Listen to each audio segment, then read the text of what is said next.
بسم اللہ الرحمن الرحیم۔ السلام علیکم پیارے دوستو، کیسے ہیں آپ؟ امید کرتے ہیں آپ خیریت سے ہوں گے۔ پیارے دوستو، آپ کی خدمت میں ایک بار پھر ہم لے کر حاضر ہیں حضرت مولانا قاری محمد حنیف صاحب ملتانی رحمۃ اللہ علیہ کا بڑا ہی خوبصورت، زبردست اور ایموشنل بیان۔ جی ہاں دوستو، جیسا کہ آپ جانتے ہیں کہ اس گئے گزرے دور میں جہاں گناہوں کا دورہ ہے، ایک گناہ بہت تیزی سے پھیل رہا ہے جس کی پیشن گوئی حضرت قاری صاحب رحمۃ اللہ علیہ نے اب سے 40 سال پہلے کر دی تھی، اور وہ گناہ ہے کہ عورتوں کے پیچھے لگنے والے نوجوان۔ جب نوجوان عورت کے پیچھے لگتا ہے تو اس کے اوپر کیا اثرات ہوتے ہیں، کون سے گناہ اس کے اوپر لازم آتے ہیں، اور گناہوں کی نحوست سے اس کو کیا کیا نقصان ہوتے ہیں، حضرت قاری صاحب رحمۃ اللہ علیہ نے اس بیان میں یہی ارشاد فرمایا ہے۔ چلیے ہم اور آپ مل کر سنتے ہیں یہ بیان۔ تو آقا مدنی حضرت محمد الرسول اللہ صلی اللہ تعالی علیہ وسلم نے فرمایا، صحابہ کرام کے سامنے فرمایا، اس دنیا میں فرمایا، اپنی حیاتی میں ہی فرمایا، لوگوں پیشاب کی چھینٹوں سے بچنے کی کوشش کیا کرو۔ اس قبر والے کو بڑا سخت عذاب پیشاب کی چھینٹوں سے نہ بچنے کی وجہ سے ہو رہا ہے۔ سرکار مدینہ صلی اللہ علیہ وسلم کی تعریف، آپ کی ثنا خوانی کما حقہ کون کر سکتا ہے؟ جن کا ثنا خواہ خود خداوند عالم ہو، ان کی تعریف کوئی کیسے ختم کرے گا؟ جن کے ذکر کے بغیر کلمہ پورا نہیں، جن پہ درود کے بغیر نماز مکمل نہیں، جن کے ذکر کے بغیر دعا کی قبولیت کی امید نہیں۔ قرآن کریم کی ہر آیت اور ہر صورت میں جس مدنی کریم صلی اللہ علیہ وسلم کا ذکر خیر ہو، کتنی بڑی عظمت اور کتنی بڑی شان ہے۔ قرآن کریم میں جتنی توحید کی آیات ہیں وہ امام الانبیاء صلی اللہ علیہ وسلم کے عقائد کا بیان ہے۔ جتنے احکام کے قرآن مجید میں تذکرہ ہے وہ سرکار مدینہ صلی اللہ علیہ وسلم کے اعمال کا ذکر ہے۔ سب کچھ قرآن کریم نے بتایا۔ اگر آپ پوچھیں قرآن کریم اس کالی کملی والے کا لباس بتا، آواز آتی ہے وَثِيَابَكَ فَطَهِّرْ، سرکار کا ماحول بتا، قرآن کہتا ہے وَالرُّجْزَ فَاهْجُرْ۔ کیسے کیسے القابات اللہ پاک نے بخشے۔ اگر کالی کملی اوڑھے دیکھا تو یا ایھا المزمل، اے کالی کملی اوڑھنے والے۔ اگر موٹی چادر اوڑھے دیکھا تو یا ایھا المدثر۔ جس کو مالک کائنات نے توحار یاسین کے سہرے پوائے ہوں، کیا شان ہے اس محمد عربی صلی اللہ علیہ وسلم کی۔ اللہ پاک ہمیں غلامی کی توفیق عطا فرمائے، قدر کی توفیق عطا فرمائے۔ یقین رکھو ہمارا ایمان ہے، کتنا ہی بڑا کسی کا عمل کیوں نہ ہو، سرکار کی شفاعت کے بغیر نجات ممکن نہیں۔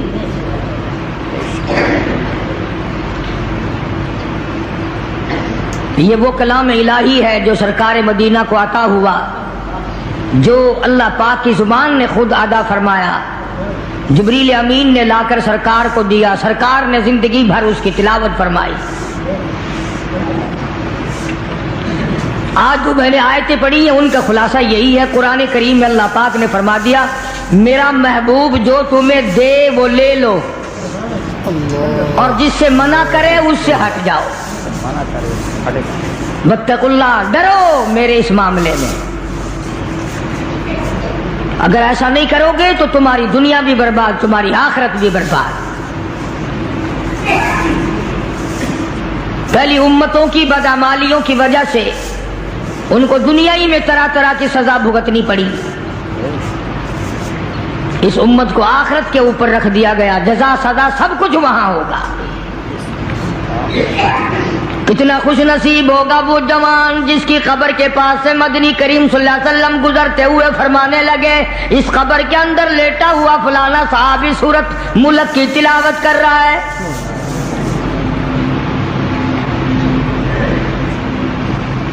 امام الانبیاء محبوب کبریا حضرت محمد مصطفیٰ صلی اللہ تعالی علیہ وسلم خچر پہ سوار ہیں، دو قبروں کے پاس سے خچر گزرنے لگا تو بدک گیا۔ آپ وہیں پر اتر گئے، ان قبروں کے پاس کھڑے ہو کر آپ نے دعا فرمائی، کسی درخت کی شاخ ٹہنی منگا کر اس کے 2 ٹکڑے کر کے دونوں قبروں کے اوپر ایک ایک ٹہنی گاڑ دی۔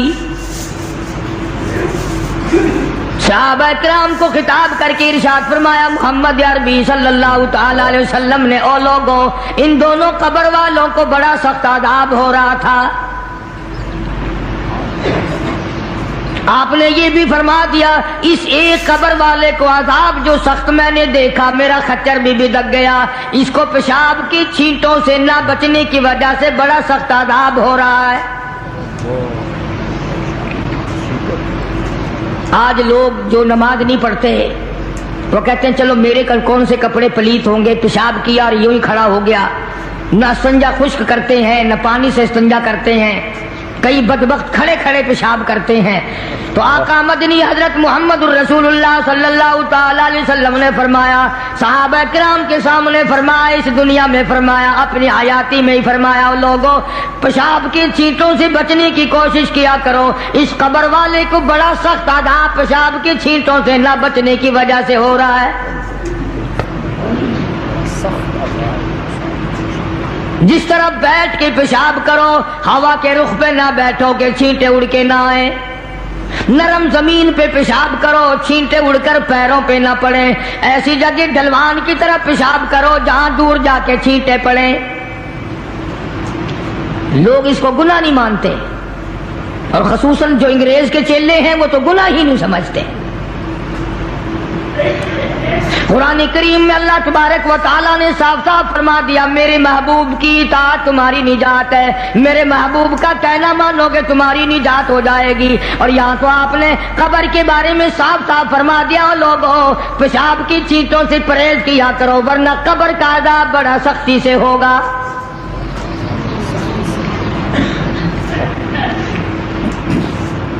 لوگ احتیاط نہیں کرتے، ان چیزوں کے بارے میں سوچتے نہیں۔ آج کل پکی جگہ بن گئی، فلش بن گئے، وہاں بھی اس بات کا خاص خیال رکھو کہ پیروں پہ، وہ کہتے ہیں چلو جی کپڑے تو بچیں، پیروں پہ لگ گئے تو کیا ہے، یہ قبر کا عذاب پیروں سے لے کر سر تک جہاں بھی پیشاب کی چھینٹیں لگیں گی اسی کی وجہ سے شدید عذاب میں مبتلا ہوگا۔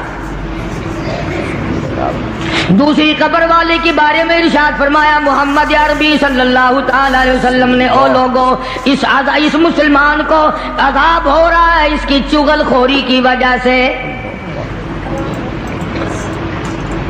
اس کو آج ہم گناہ نہیں مانتے، پیٹھ پیچھے گلہ کرنا، شکوہ کرنا، اس کے اندر عیب نکالنا، نقص نکالنا، اس کو ذکر کہتے ہیں۔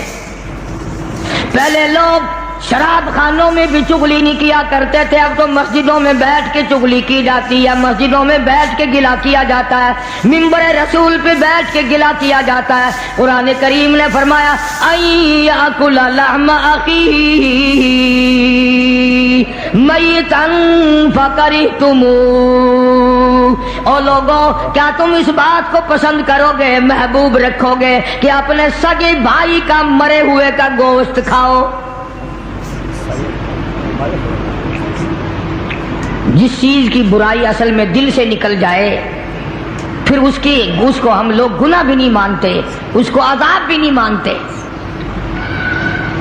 فرمایا ایاکل لحم اخیہ، اپنے بھائی کا، مردار بھائی کا گوشت کھانے کے برابر ہے، اس کا گلہ کرنا، اس کا شکوہ کرنا، اس کی پیٹھ پیچھے چغلی کرنی۔